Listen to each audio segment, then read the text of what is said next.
All right, all loaded up and ready to go. DJ last minute Halloween party at the bar of a bowling alley. You know, as much as I like the money from weddings, bar club gigs like this are so much fun for me. You get plenty of rest, you go out, you do it, you come home. You're looking at like a 4 or 5 hour deal. I dig that. Okay, I'm all set up, and you can see that I'm using the tubes on the table like I said I was going to. I got one under the table, two on the sides. Should be plenty of watch. I got them turned way down. And I wanted to use the tubes tonight. I was almost ready to use the color key hex par, but look at this glass wall here. And I got red walls. What am I going to reflect light off of? Let's just send the light straight out into the room without blinding anybody with frosted lenses. So, there it is. And I'm very early. We just wait for start time at 8:30. We're just kind of waiting for everybody to trickle in now. It is probably about 40 minutes till start time. Ordering an appetizer. Heard the food was good here. Super tasty bar food. Really good food. So this is a bar attached to a bowling alley. Now back in the 80s and 90s, there used to be a lot of cool little clubs attached to bowling alleys.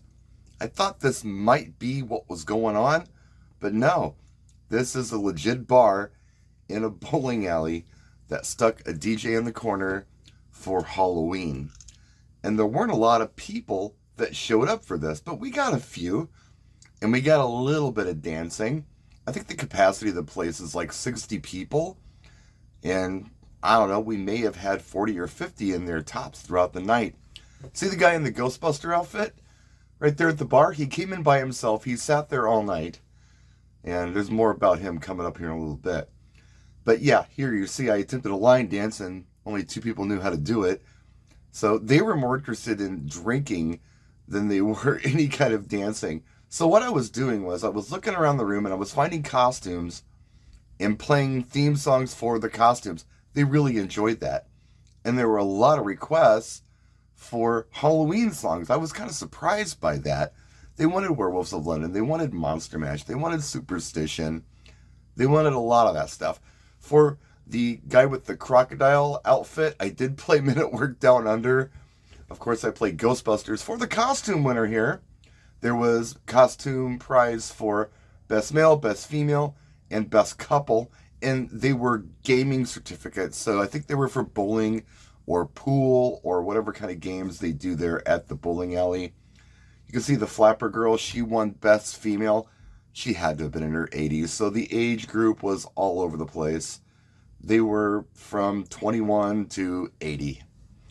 One more thing I wanted to bring up is there were a lot of unsolicited compliments on the Evolve 30Ms that I brought. Meaning that I didn't ask anybody how does it sound. They were telling me how it sounded.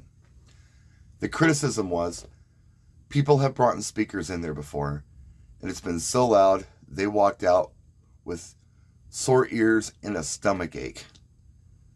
Wow. I said, with this system, I can hear it. It sounds great. It's the perfect volume. And we can still talk. The bartender's not screaming at me. I'm not screaming at the bartender. Thank you for bringing the speaker system. It's perfect. This is a little village out in the middle of a county that is west of here. And these folks, this is their bar. And I talked to somebody who goes regularly, and I said, was this okay? And they're like, oh yeah. Sometimes I come in here and there's only like 2 or 3 people sitting at the bar, so this is packed for this place. And you know, if I had to guess what was going on here, these folks use this as their local tavern, and they come there all the time, every week or every other day or whatever. I bet you, me coming in to DJ was a thank you to their customers. I don't think this was about profit. It couldn't have been. I know what I got paid, and I can't imagine they made a whole lot of money at the bar. I think this was a customer appreciation thing where they kind of ate the expense of me. But that's cool too. You got to say thank you once in a while and do something nice for your customers. And that's exactly what they did here. And people took the time. They got dressed up. They were very courteous, very cool. And I actually have a pocket full of tips. People were tipping me. I didn't have a tip jar out, but they were hitting me wads of money like, I don't know, fives wrapped in ones, I think is what they were. And yeah, I probably got 3 or 4 of those throughout the night, so that was nice. But yeah, cool little gig.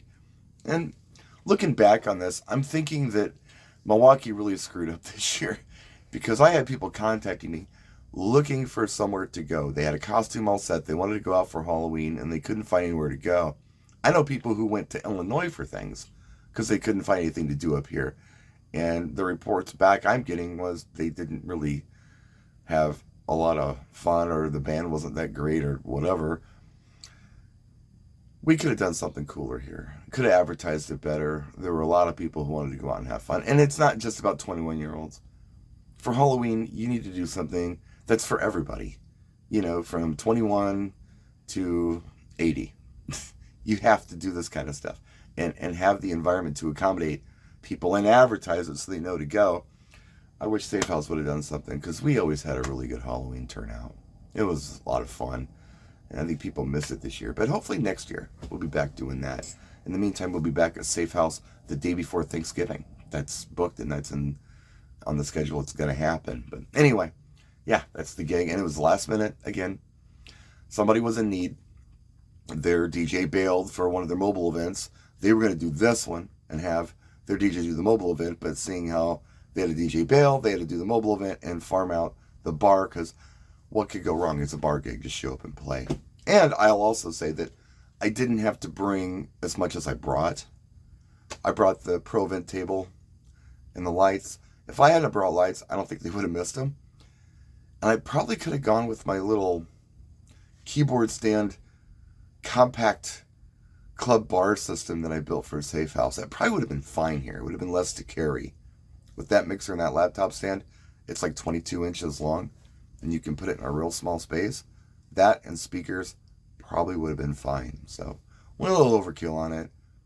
But they had fun. They appreciated it. Everybody was happy. No knuckleheads. It was all good. So, that's the gig log. Thanks for watching, and more content coming soon. Got some stuff on my mind. Want to get it out there in vlogs like I do. Not the most popular DJ YouTube channel, but probably the oldest. So I'm still here doing stuff. Subscribe, like, all that kind of fun stuff. It means a lot. Thank you. We'll see you next time. Practice and enjoy.